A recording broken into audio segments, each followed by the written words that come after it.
Tu rêves de démarrer ta business ou de la scaler? T'es au bon endroit. Ici Tania Marcoux, passionnée par l'entrepreneuriat et freelance en marketing web.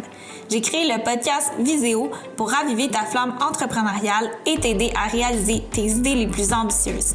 Dans ce podcast, je discute avec des entrepreneurs variés de leur parcours unique et des meilleurs trucs pour développer son entreprise. Let's go, t'es capable de Viséo, toi aussi. Salut tout le monde, bienvenue sur le podcast Viséo. Aujourd'hui, je vous présente mon épisode avec Laurence Brogo-Dupont, qui est fondatrice de l'entreprise Lomara. Pour ceux qui connaissent pas, Lomara, c'est une marque de sous-vêtements de coton biologique qui a été fondée en 2018 lors d'un voyage au Pérou.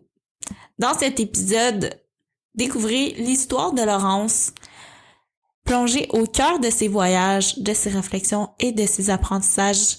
Apprenez-en plus sur la mode éthique et l'impact de porter des sous-vêtements naturels. Et finalement, découvrez l'envers du décor de Lomara et ce qu'elle nous réserve pour le futur. Bonne écoute! Donc, bonjour Laurence, comment tu vas aujourd'hui? Salut Tania, ça va super bien. Merci de me recevoir. Ça fait vraiment plaisir. J'avais super hâte justement de tourner notre épisode. Je sens que ça va être super intéressant puis j'ai hâte d'en apprendre plus sur ton histoire. Donc, juste pour mettre les gens en contexte, en ce moment, tu es au Pérou, je suis au Portugal. On est vraiment dans un groupe de voyage. Oui, c'est ça. Mais je pense que ça va être bon parce que le voyage, ça apporte tellement d'énergie. Donc, j'espère qu'on va pouvoir transmettre notre énergie à tous les gens qui nous écoutent aujourd'hui. Donc, nous, on s'était rencontrés, ça fait environ 1 an, si je ne me trompe pas, à travers un mastermind. Puis, je connais brièvement ton histoire. On s'est rencontrés une fois, puis je suis aussi ta compagnie, bien sûr, sur les réseaux sociaux. Mais pour ceux qui ne te connaissent pas, est-ce que tu pourrais te présenter rapidement? Comment tu te présentes à ceux que tu rencontres au Pérou ou ailleurs? Oui, absolument. Écoute, je m'appelle Laurence. J'ai fondé la marque qui s'appelle Lomara, qui est une marque, en fait, depuis le début, on s'est concentré à faire uniquement du sous-vêtement de coton biologique péruvien, avec du coton que je te raconterai. C'est quoi ce coton? Mais 2 variétés de coton spécifiques. Et là, plus dernièrement, j'ai commencé à amener aussi des vêtements dans Lomara. Fait que tranquillement, ça se diversifie, mais toujours avec la même idée d'être dans quelque chose de biologique et éthique. OK, ben super, c'est vraiment un beau projet, puis on pourra en parler au cours de l'épisode. J'aimerais ça remonter là, à il y a plusieurs années. C'était quoi tes ambitions quand tu étais jeune? Est-ce que tu savais ce que tu voulais faire ou tu as vraiment essayé plein de trucs pour en venir où tu es aujourd'hui? Ouais, mais je pense qu'il y a un truc à saisir par rapport à comment je fonctionne, c'est que j'aime vraiment beaucoup explorer, puis j'ai beaucoup de difficultés à choisir une seule chose. Puis pour moi, même si j'adore étudier, j'ai vraiment beaucoup aimé aller à l'école. Je me voyais faire mon bac, maîtrise, aller hop, qui sait, un doctorat, je sais pas. Moi, j'étais vraiment partie pour la gloire avec les études. Quand j'ai commencé, je voyais ça comme ça, tu sais. J'ai étudié en arts et lettres, puis tout ça. Puis c'était vraiment un casse-tête pour moi choisir qu'est-ce que j'allais faire. Parce qu'il y a trop de choses qui m'intéressaient, puis je voulais étudier l'humain, de la psycho. Après ça, je voulais tout le côté biologie, médecine, machin, ça m'intéressait full. Mais en même temps, j'aimais ça travailler avec mes mains, puis être proche de la matière première. Fait que je savais vraiment pas où m'en aller. Mais quelque chose qui a toujours été vraiment présent en moi depuis que j'étais enfant, d'une part, c'est j'ai grandi à côté de l'entreprise familiale, fait que j'ai toujours vu mon père avec toute sa famille aller là-dedans. J'ai eu, pour moi en tout cas, la chance d'être entourée d'entrepreneurs. Puis ça m'a toujours beaucoup parlé, cette énergie d'entreprendre. Vraiment beaucoup, en fait. Fait que ça, c'est une chose. Puis l'autre chose, c'est que depuis tout petite, j'étais tellement attirée par tout ce qui avait rapport au tissu, à la mode, aux robes. C'est comme il y avait vraiment quelque chose là-dedans qui m'attirait. J'ai passé mon enfance à dessiner des robes, je pense, à fabriquer des robes avec toutes sortes d'affaires que je trouvais, des feuilles de papier, des tissus. Je sais, j'allais avec ma grand-maman, on allait dans des magasins de tissus, puis j'étais complètement éblouie, là, tu sais, ça me faisait vraiment triper. Pourtant, j'ai jamais considéré d'aller étudier en mode. Ça me parlait pas en tout. Je pense que j'avais je sais pas si j'avais peur de la structure qui allait comme m'être imposée là-dedans. Puis pour moi, je voyais tellement ça comme quelque chose d'intuitif, de créatif. Puis j'avais peur de... C'est ça. J'avais peur de me faire un peu comme couper mon élan là-dedans, tu sais. C'est un peu ce que j'ai vécu par rapport à la musique parce que j'ai aussi... je suis musicienne, je joue du piano depuis l'âge de 6 ans. Puis à un moment, j'ai décidé d'aller étudier en piano au cégep. Puis c'est ça, autant j'aimais faire du piano, autant quand j'ai commencé à étudier vraiment là-dedans, puis à faire comme 4 heures dans mon cubicule de piano, à pratiquer toute seule. Puis là, je me suis rendu compte c'était quoi la vie d'un musicien, puis j'étais comme, ah ouais, non, je pense que ça, c'est pas pour moi. Fait que c'est ça, ça m'a pris du temps à trouver. Bon, ce que je cherchais plus que d'autres choses, je pense que c'était j'aime pas le mot métier, là, je trouve ça drôle, mais on va dire une occupation, une passion que j'allais choisir plus en fonction du mode de vie qu'en fonction de vraiment c'est quoi que j'allais faire au day-to-day parce qu'il y a trop de choses que j'aime faire. OK. Oui, ben je comprends, je suis comme toi, je pense. Fait que... c'est un peu ça qui m'a guidée. OK. Fait que tu as étudié en piano. Après ça, est-ce que tu as fait d'autres études ou est-ce que tu as occupé des emplois? Oui, ben c'est ça. Comme j'ai commencé préuniversitaire en arts et lettres. En fait, c'est pas vrai, j'ai commencé en sciences de la nature. J'ai pas fait longtemps. OK. Super bonne époque de ma vie, honnêtement. Puis voilà, j'avais pas la tête à des études comme celle-là. J'ai changé, j'étais allée en arts et lettres. Ça m'a vraiment changé, sorti de ma zone de confort parce que j'étais très axée sciences. Arts et lettres, ça m'a fait du bien, ça m'a ouvert. Là, j'étais encore en région, j'ai grandi en région. Après ça, je suis partie à Montréal étudier en musique. Puis après ça, j'ai quitté l'école à l'âge de 19 ans. J'ai dit ciao, bye, je suis partie en voyage en Europe. Nice! Je suis partie 2 mois.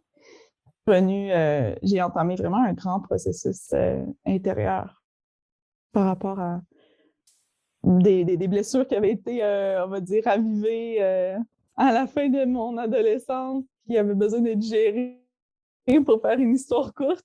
Puis ça m'a vraiment fait entrer... ça m'a vraiment fait entrer dans le monde du développement personnel, du développement spirituel. Ben c'est ça, je pense de façon générale, de l'écoute intérieure, d'essayer de me rapprocher de moi, de qui je suis, de mon essence. Puis ça m'a beaucoup ramené dans ma créativité, ça m'a ramené dans la connexion avec les autres. Puis dans les rêves que j'avais depuis que j'étais enfant, puis un de ces rêves-là, c'était de parler espagnol, puis de me rapprocher de cette partie-là de moi qui, ma mère, est uruguayenne. Elle est arrivée à l'âge de 3 ans au Québec, quand même, était jeune, mais j'ai grandi évidemment avec ma mère, avec mes grands-parents qui m'ont toujours parlé en espagnol, avec l'accent d'Uruguay. Fait que ça, c'est vraiment... Mais pourtant, ça m'a vraiment pris du temps à commencer à parler. Je pense que c'était beaucoup la gêne de me tromper, quand on commence avec une nouvelle langue. Au début, c'est impressionnant.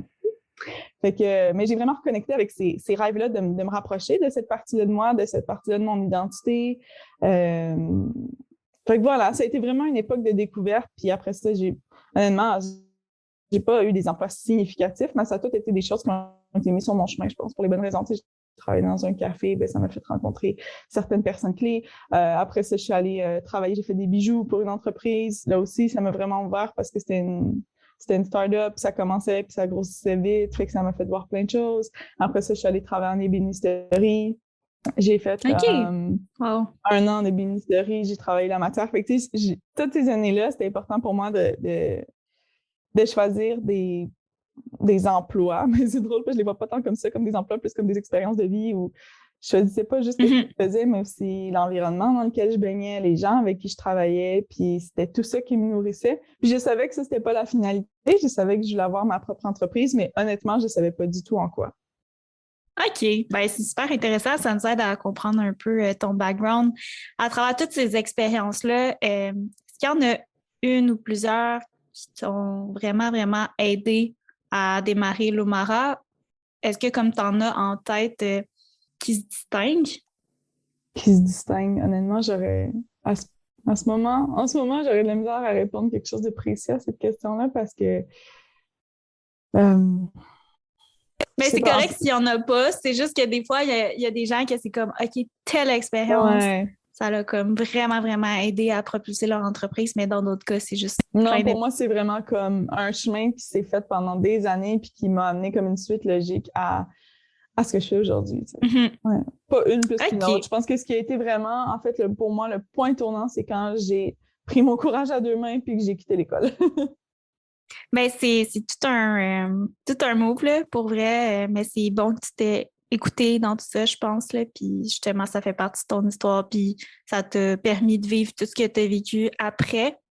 Donc, comment exactement est née l'idée de l'Omara? Puis c'était quoi les premières étapes que tu as faites? Ouais, écoute, tout ça a commencé vraiment conceptuellement. À cette époque-là, j'étais avec mon conjoint qui est péruvien. Et bon, lui, il avait étudié en joaillerie et tout. Puis on était super créatifs les deux. Puis on avait envie de lancer une ligne ensemble là, de bijoux. Fait qu'on cherchait un nom. Puis on était tombés sur l'Oma. Puis on voulait comme mettre nos noms ensemble et tout. Et après, ben, on est venu au Pérou. Je suis venue rencontrer sa famille puis ses amis. Puis j'ai passé un temps ici. Puis là, mais je suis tombée sur le coton biologique péruvien. Et là, mon cerveau a juste explosé. J'étais comme, wow, OK, comment ça se fait? Mais en fait, je savais pas que le Pérou était producteur de coton, encore moins de coton bio. Puis moi, j'étais aussi dans une transition par rapport à mes vêtements parce que, bon, c'est ça, j'avais comme adapté plein d'aspects de ma routine pour être encore plus connectée au bien-être de mon corps, puis au naturel, puis tout ça. Okay. Puis les vêtements, c'était une chose que j'avais de la misère à transitionner parce que je trouvais tout le temps que les vêtements naturels n'étaient pas à mon goût ou que, je sais pas, je trouve, c'était simplement ça, c'était pas à mon goût.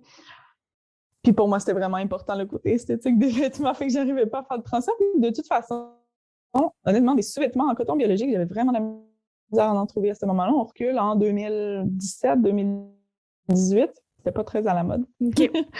Fait que quand j'ai découvert ça, j'ai dit, ben là, attends, tu sais, bon, déjà, je m'en suis acheté pour moi. Là, j'ai dit, il faut faire quelque chose avec ça. Et je me souviens d'avoir dit à la dame qui m'a accueillie dans la boutique, genre, mais là, comment ça se fait que vous exportez pas ça? Non, ça marcherait. Tu sais, c'était une place toute petite, un petit magasin de rien du tout, un truc super artisanal. Ils parlent pas un mot d'anglais, pas un mot de français. T'es comme, ben non, mais là, je veux dire, si tu veux, tu peux le faire, là, mais nous, on n'a pas ce qu'il faut pour faire ça. Puis là, c'est comme une petite clochette que sonne, ça fait ding ding. Ah, OK, c'est bon, je m'en occupe. C'est comme si j'avais l'impression que, c'est ça, qu'il y avait quelque chose qui venait de me tomber dessus, là, comme si la vie, elle venait juste de m'enligner un chemin. Puis que je pouvais le prendre ou pas le prendre, mais que ça faisait rejoindre tellement de mes passions que ça s'est fait tout seul. En fait, je me suis même pas posé la question. J'ai dit à mon ex, je disais, peux-tu prendre le nom qu'on avait pensé pour des bijoux puis le prendre pour des vêtements? ouais, pas de problème. Fait que j'ai pris ça. Au début, ça s'appelait Loma. Puis là, l'année passée, on dirait que ça fait bien plus longtemps que ça, mais l'année passée, là, j'ai fait le branding puis là, maintenant, c'est Lomara. OK. Donc, une fois que tu as eu cette illumination-là, ça...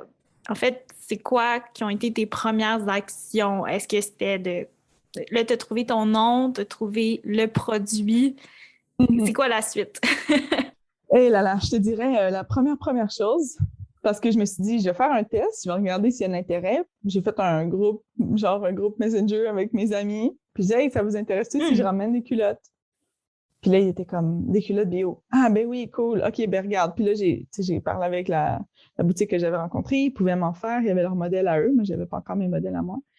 Puis là, OK, c'est quoi ton prix? OK, parfait. Ben là, moi, ça va me coûter tant les amener, ta.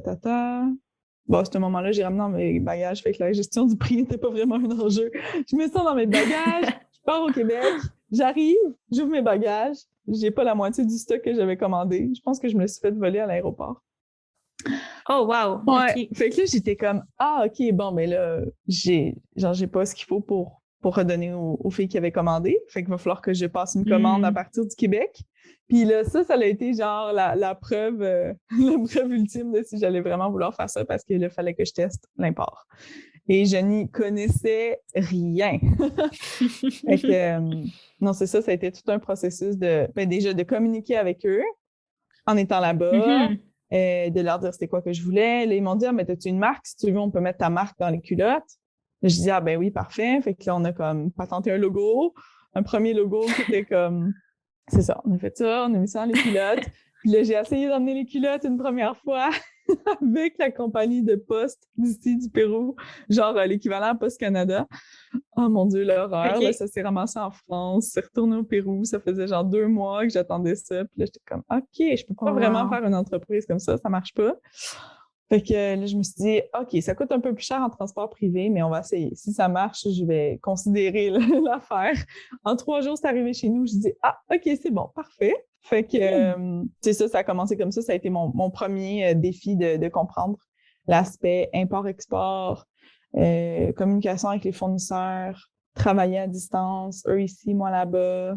Ça a été les premières choses à mettre en place. Je me souviens quand je suis revenue du Pérou la première fois en avril, puis là, tout l'été, j'ai comme un peu à tâtons comme ça, essayé de voir comment ça allait marcher l'importation. Puis en septembre, là, j'étais comme, OK, c'est bon, j'ai un produit, j'arrive à le faire. Ben, j'ai un produit ish, là, j'avais pas encore mon produit à moi, mais j'arrive à faire venir du stock, puis j'ai un fournisseur. Fait que je me souviens, genre, 1er septembre, c'était le jour de la rentrée, la cloche a sonné dans la rue, genre, l'école était à côté, puis moi, j'étais à mon bureau, puis là, j'étais comme, OK, comment démarrer une entreprise?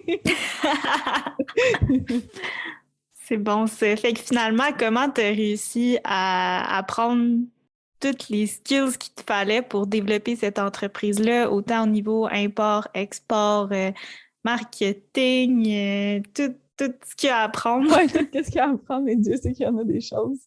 Hey, pour vrai, ça a été une suite de synchronicité, d'intuition, puis de connaissances que j'avais acquises dans mes expériences passées dans les années d'avant.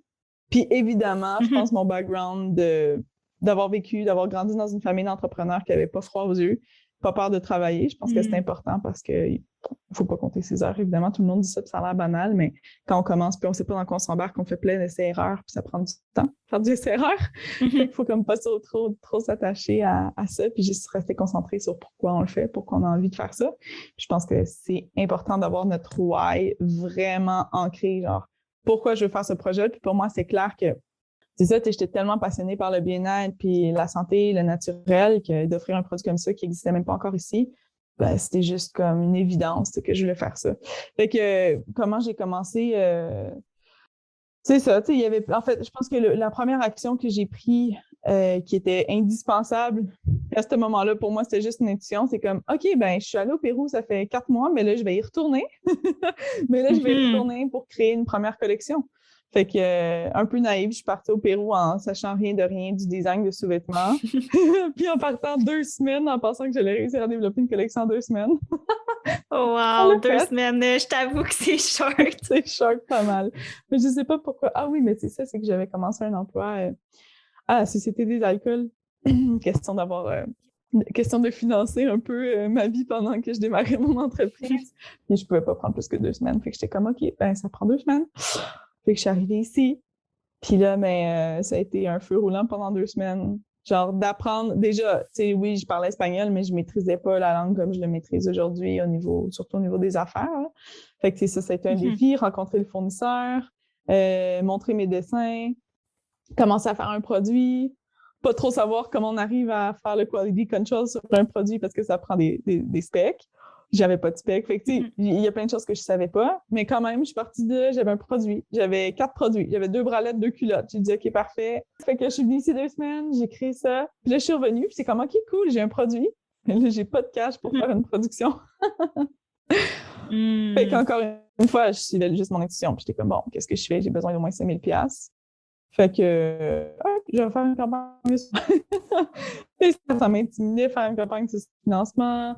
Puis au début, je me disais, ah non, mais là, ça veut dire qu'il va falloir que je sois en espèce de... Je sais pas, je voyais ça comme si j'allais devoir demander de l'argent à des gens, tu sais. Puis je voulais pas être dans ce mood-là. Je disais que les gens, ils croient au produit. Mais à ce moment-là, j'avais pas encore vraiment de brand. C'était tellement nouveau, tu sais, personne ne connaissait ça. Puis, juste pour te parler brièvement des variétés de coton avec lesquelles je travaille, c'est 2 variétés de coton. Le coton qui est plus connu, qui est d'origine péruvienne, mais qu'on retrouve maintenant un peu partout dans le monde. C'est vraiment un coton avec des fibres super longues, un coton blanc. Ils appellent ça la soie des Andes. C'est incroyablement doux.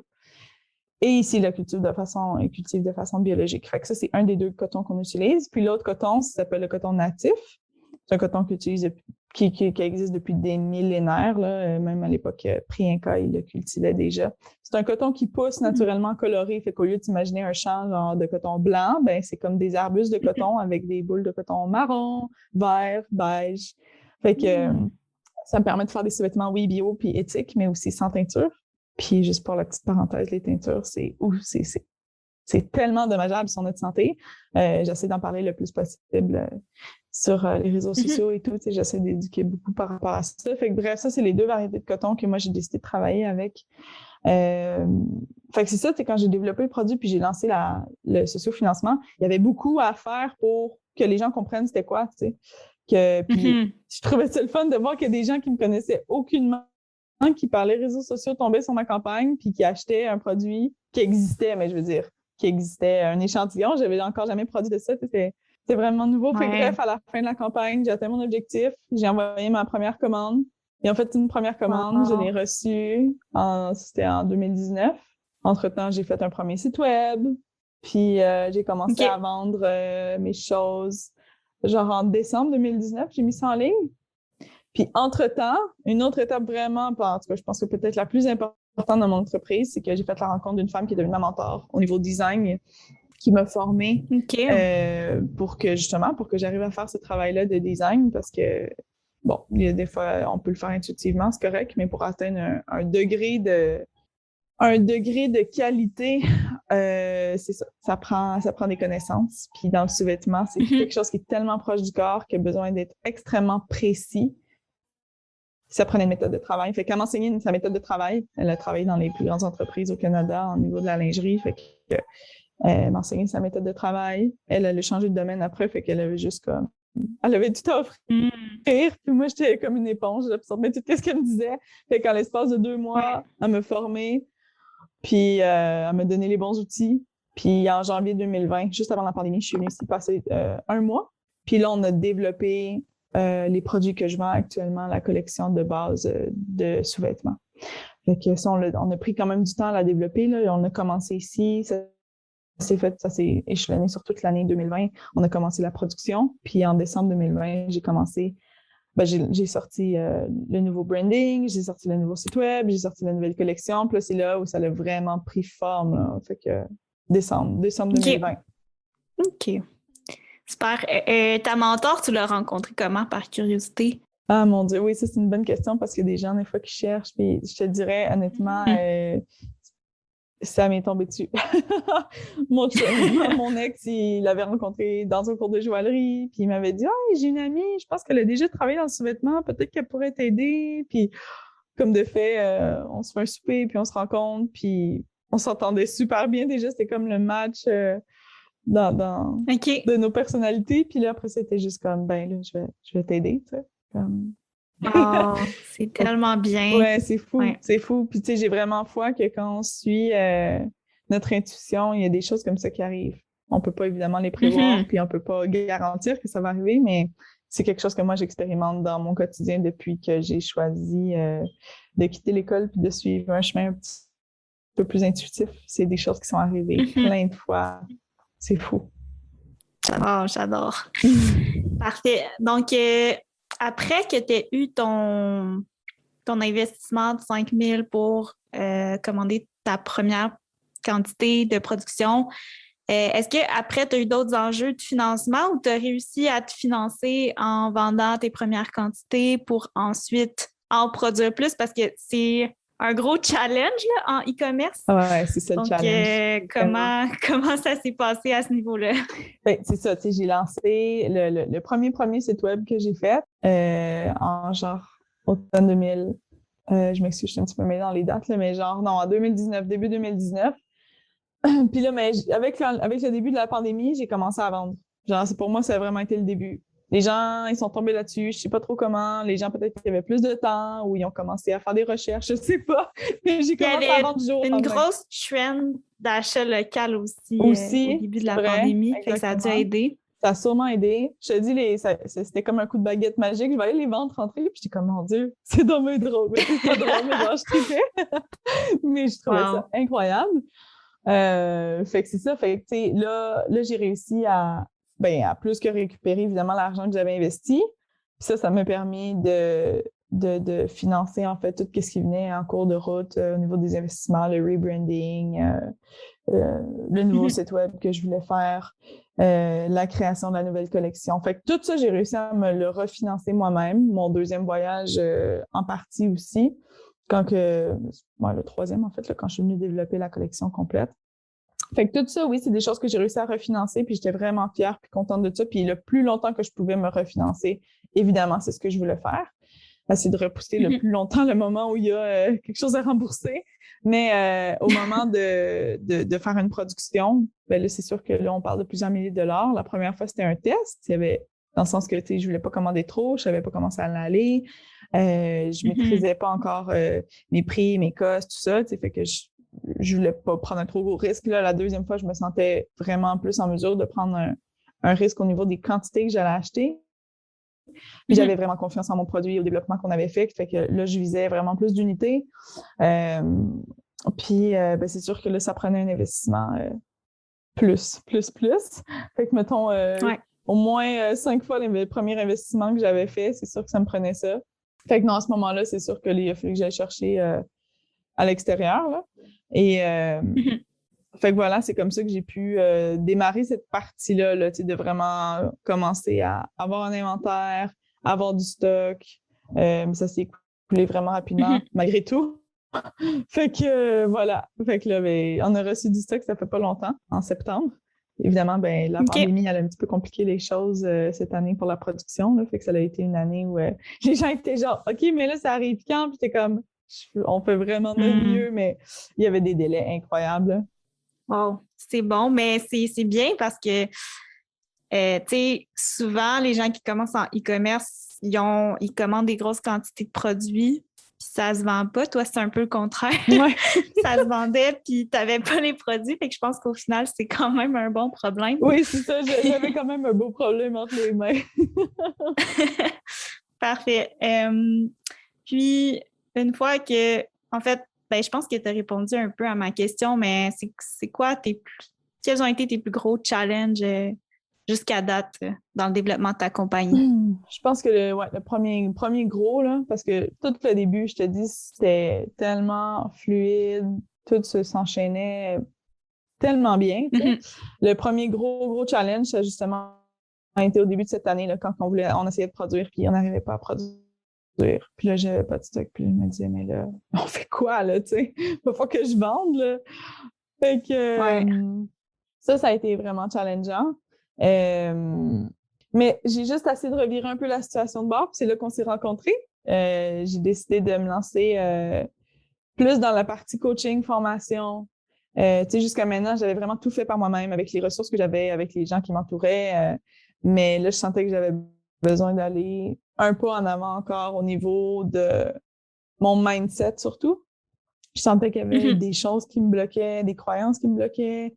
J'avais besoin de travailler avec des gens qui étaient proches de mon âge et qui étaient rendus à un autre niveau de leur développement d'entreprise. Fait que c'est là qu'on s'est rencontrés dans le mastermind avec Amélie Riendo. J'étais avec Amélie une bonne partie de cette année parce qu'on vient juste de terminer ensemble.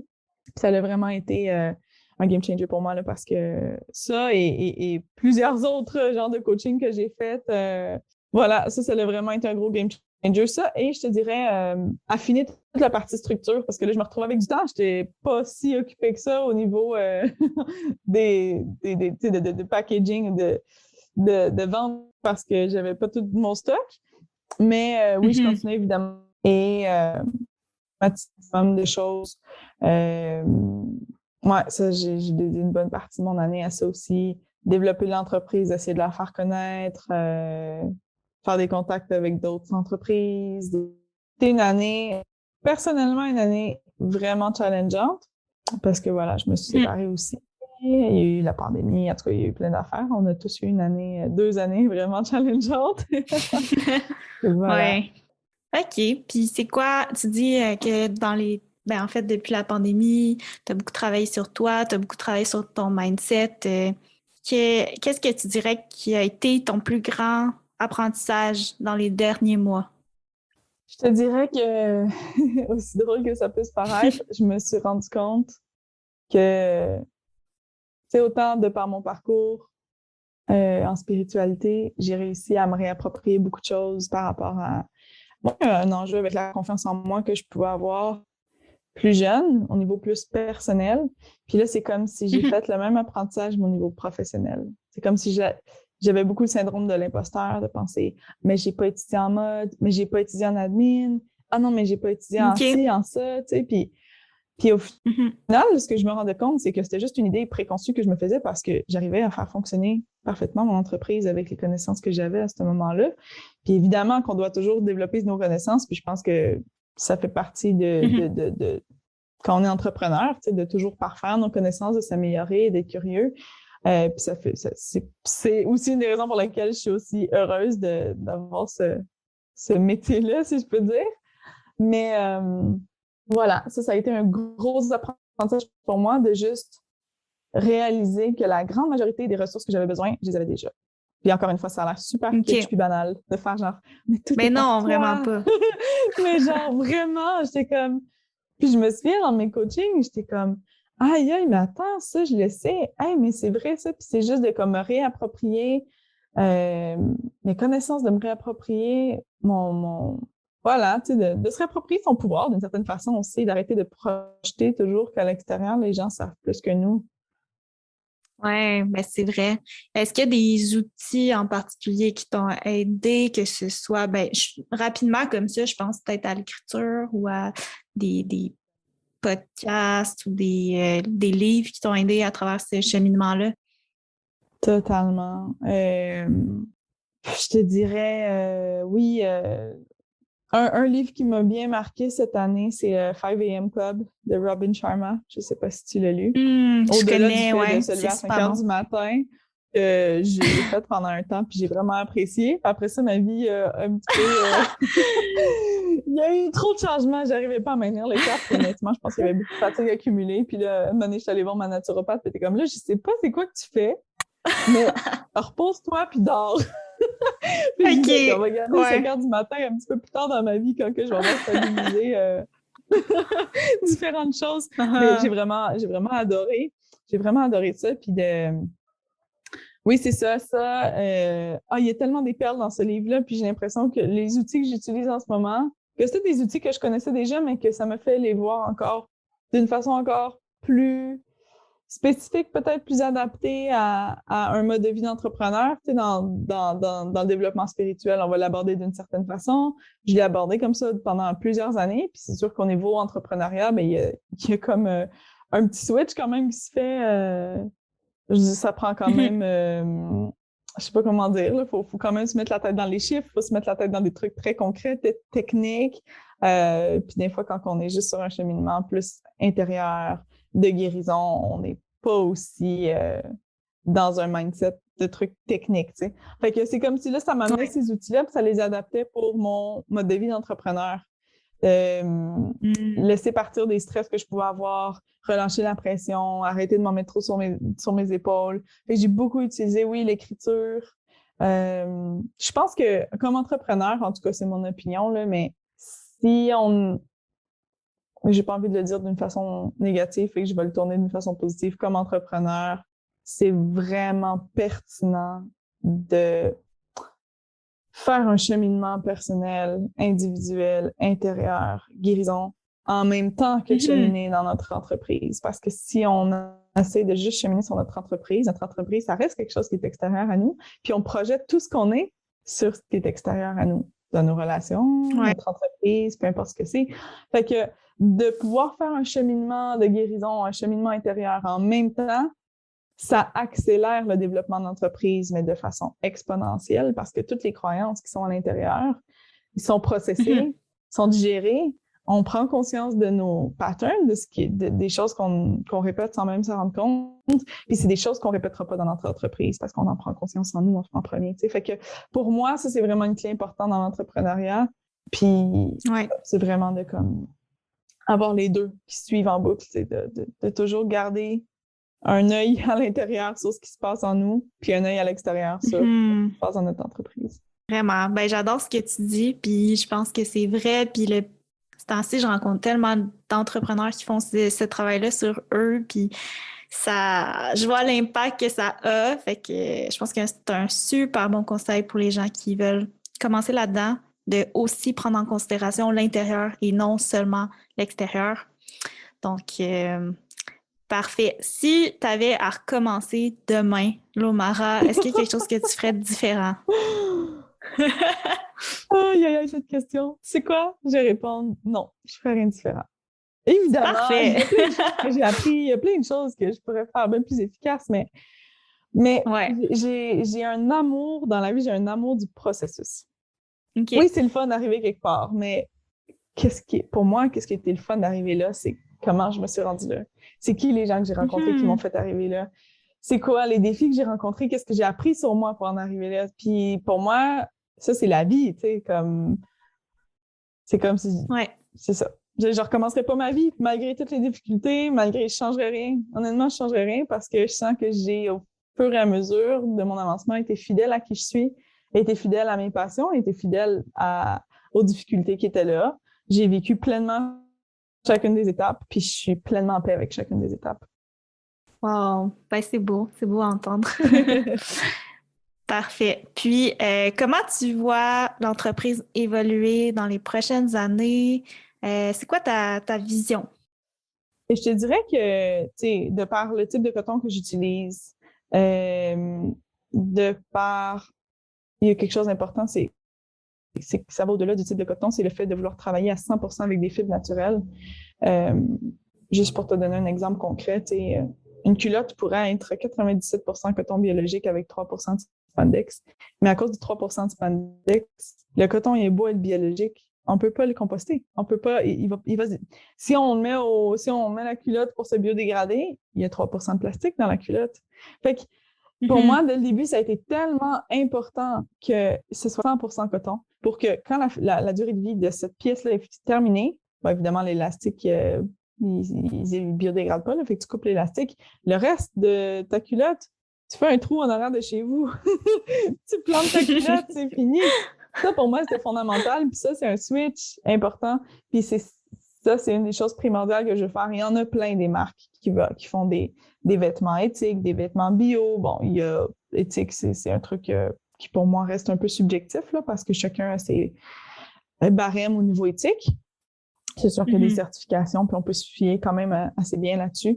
Mais c'est ça, chaque marque a son emphase. Il y en a qui vont travailler avec des teintures botaniques, il y en a qui veulent travailler avec différents types de matériaux, il y en a que c'est juste que ça va être éthique au niveau de la production, mais la matière, elle n'est pas plus qu'il faut. Fait que toutes les marques ont leur spécificité, mais pour moi, c'est important d'arriver à mettre le plus possible tout ça ensemble, puis de créer quelque chose qui soit le plus proche possible de la nature. Bio, éthique, pour que ce produit-là puisse retourner à la terre. Fait que comment je vois ça dans la vision, c'est que pour moi, l'Omara est vraiment comme un chef de file au niveau d'une mode éthique biologique, au niveau de l'éducation aussi. En tout cas, si ça vous intéresse, vous pouvez aller voir sur la page Instagram de l'Omara. Entre autres, j'ai fait une petite vidéo sur les fibres faites par l'homme, dont le bambou. Il y a beaucoup de gens qui capotent avec le bambou. C'est donc bien le fun, le bambou. Le bambou n'est pas vraiment écologique tant que ça. Puis, il y a beaucoup de greenwashing au niveau du marketing qui se fait pour les vêtements éthiques et biologiques. Fait que, c'est vraiment intéressant. Il y a plein de choses à aborder là-dedans. Puis, ce que je trouve important à faire en parallèle que de vendre des produits, c'est d'éduquer les gens sur pourquoi acheter un produit plus qu'un autre, ou plutôt quoi chercher dans un produit. Puis c'est pas que j'essaie de vendre ma salade, moi je crois à mon produit, puis ceux qui y croient, tant mieux, mais que les gens comprennent le concept pour que quand ils cherchent une marque, parce que moi en ce moment je vends des sous-vêtements, là j'ai commencé à vendre des vêtements, je vends des sandales, mais évidemment je vends pas toutes, là. Fait qu'évidemment que les gens, ben ils vont voir ailleurs s'acheter un t-shirt bien basic, on va en avoir aussi. Mais pour le moment, ce que je trouve le fun, c'est de pouvoir donner aux gens l'opportunité de retrouver leur autonomie dans la recherche de marques qui correspondent à leurs valeurs. Fait que ça fait vraiment partie de la vision. Fait que pour moi, l'Omara, c'est ça. C'est dans les prochaines années, continuer cette éducation-là, commencer à donner des conférences sur ces thématiques-là, offrir des ateliers. Puis voilà, de continuer d'offrir du contenu, pour moi, c'est super important. Ouais, ben c'est des super beaux projets. En ce moment, je crois que tu es seule tu sais, t'es dans le fond la personne qu'on voit le plus sur les réseaux sociaux. Est-ce que tu comptes développer une équipe? Comment tu comptes gérer ça à ce niveau-là? Oui, c'est clair que ça va me prendre une L'équipe, je te dirais que jusqu'à maintenant, l'énergie a été beaucoup plus axée sur l'équipe ici pour la production, pour toute la chaîne de production au Ouais. Québec, parce que pour le moment, j'arrive. Mais j'ai quelqu'un qui est avec moi. Sophie André, elle commence à travailler avec moi. Ça fait déjà presque, mon Dieu, 5-6 mois, je pense. Fait qu'elle fait quelques heures avec OK. moi. En ce moment, c'est elle qui s'occupe de l'envoi des colis. Et c'est elle qui fait le service à la clientèle. Fait que quand que vous nous écrivez, c'est elle qui vous répond par courriel. Instagram, c'est moi qui gère. Fait que c'est ça. C'est au Québec, tranquillement, je prends mon temps. Tant que je suis capable de le faire par moi-même, je continue. Je te dirais que, ouais, vraiment, pour moi, la première étape, c'est vraiment de stabiliser la chaîne de production. Ici au Pérou, d'avoir pleinement confiance en la chaîne de production, de connaître OK. chacun des maillons de la chaîne, chacune des personnes, puis c'est ce que je suis en train de faire. On est en train de vraiment stabiliser de façon impressionnante la chaîne de production. Fait que Hmm. c'est ça, de connaître chaque personne qui en fait partie, ça pour moi c'est le plus important. C'est ce que je suis en train de faire. Puis quand que ça va être bien stabilisé, bien évidemment, il va y avoir un approvisionnement qui va être stable, qui va me permettre de faire grandir encore plus l'entreprise, puis de là, engager des gens au Québec, c'est sûr. Mhm. OK, parfait.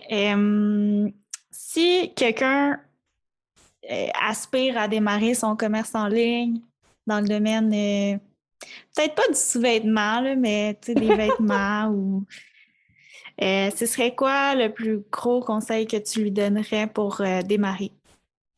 Choisir un produit qui l'intéresse vraiment. Hmm, Je c'est bon pense ça. que Super simple. non, mais pour vrai, tu sais, je pense qu'on est à l'ère où évidemment on peut faire de l'argent en vendant en ligne. C'est cool, c'est incroyable. Mais Ouais. ça veut pas dire que c'est facile. Ça veut pas dire qu'il n'y a pas des défis. Fait qu'on est aussi bien de Mhm. vendre quelque chose en lequel on croit parce que sinon, en tout cas, je sais pas, j'ai jamais vendu quelque chose en lequel je crois pas, là. Mais ça doit être Ouais. plate. Ça doit être vraiment plate de pousser puis de faire tous ces efforts-là pour un produit auquel on croit pas.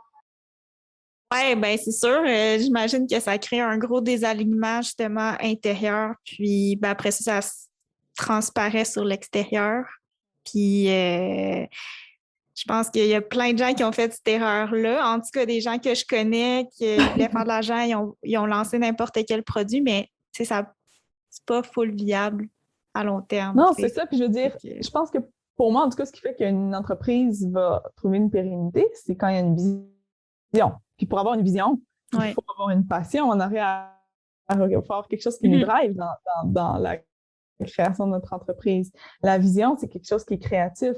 Si notre produit ou s'il n'y a rien dans notre entreprise qui nous amène dans notre côté créatif, moi, en partant, je dirais à la personne, oublie ça. Comment tu vas faire pour créer une vision? Comment tu vas faire pour créer une ambiance dans ton brand? Comment tu vas faire pour transmettre une émotion au travers ton produit? Ouais, C'est impossible. Puis les gens, ils vont vraiment. y croire juste s'il y a une émotion qui est véhiculée dans l'entreprise. Mhm. Parfait. Donc, ça fait le tour de mes questions. Nice. Terminerai avec où est-ce que les gens peuvent te retrouver, puis en savoir plus sur tout ce qui s'en vient. Puis peut-être aussi sur tout l'aspect comme, tu sais, justement, que tu promouvois écologique et tout ça. Ben là, en fait, ce que vous allez voir apparaître dans les prochaines semaines, je ne sais pas exactement quand est-ce que tu vas lancer l'épisode, mais d'ici début décembre, on va lancer le nouveau site web. Il me semble que j'ai dit le mot nouveau site web genre 75 fois dans le podcast J'ai parce pas qu'il me semble qu'à remarqué. chaque Je année, pense on a que eu un c'est pas nouveau. super. Mais là, on est vraiment, là, j'ai travaillé avec une équipe. Je m'excuse pour le bruit. J'ai vraiment travaillé Pas de avec une problème. équipe formidable dans les derniers mois pour créer un site web vraiment adapté. Fait OK. que ça va sortir. Il va y avoir du beau contenu là-dessus. Puis je pense que les produits vont être encore plus mis en valeur. Fait que lumara.com, Laumara. Évidemment, sur Instagram, c'est là que je suis le plus active. Facebook. Puis dans un podcast près de chez vous. Là, j'ai le tien cette semaine, puis j'en ai la semaine prochaine. Puis un qu'on a enregistré au début de l'année qui va OK. sortir. Fait que je sais pas, là, je Wow. vais sûrement popper un peu partout dans les réseaux sociaux dans les prochains mois, je pense. Tant mieux, à mon grand bonheur. C'est ce que j'aime le plus faire, Ben oui. partager tout ça. Oui, ben c'était super intéressant. Merci pour ton partage, ton authenticité. L'épisode devrait sortir dans les prochaines semaines pour ton info. Puis, je suis sûre que ça va aider plein de gens qui Ouais, ont des merci. aspirations similaires. Merci Donc, pour tes questions, pour ton travail avec le podcast. Je trouve que c'est vraiment un sujet pertinent de pouvoir retracer le parcours de quelqu'un puis voir comment on fait pour nous-mêmes en arriver là. Puis moi, j'en ai écouté des podcasts puis des vidéos aussi pour savoir comment les gens faisaient pour en arriver là. Puis je trouve ça le fun d'être rendu là à partager mon histoire. C'est vrai, moi aussi. C'est pour ça que j'ai décidé de repartir le mien parce que je me suis dit, ça me motive tellement. Tu sais, j'en écoutais là, des podcasts qui approfondissaient l'histoire de différents entrepreneurs. Puis, tu sais, je prends comme des petites parties de chaque épisode, puis ça m'aide vraiment. Fait que peut-être tant mieux si on peut le faire aujourd'hui avec d'autres gens. Oui, exact. Mais oui, puis toi, en tant qu'hôte, ça doit être le fun parce que tu écoutes l'histoire de plein de gens, tu peux vraiment t'inspirer de ça, tu baignes dedans. C'est génial. Fait que merci pour C'est l'invitation. sûr. Merci à toi. Bon restant de voyage. Ben, voyage, travail au Pérou. Voyage, travail. Correct. Puis, on reste en contact. Absolument. Merci, Tania. De rien. Bye. Bonne journée. Bonne journée. Un gros merci d'avoir écouté cet épisode de podcast. J'espère qu'il t'a apporté beaucoup de valeur et qu'il t'a motivé à prendre action dès maintenant. N'oublie surtout pas que chaque personne qui t'inspire a commencé quelque part et que c'est en étant constant qu'on atteint de grandes choses.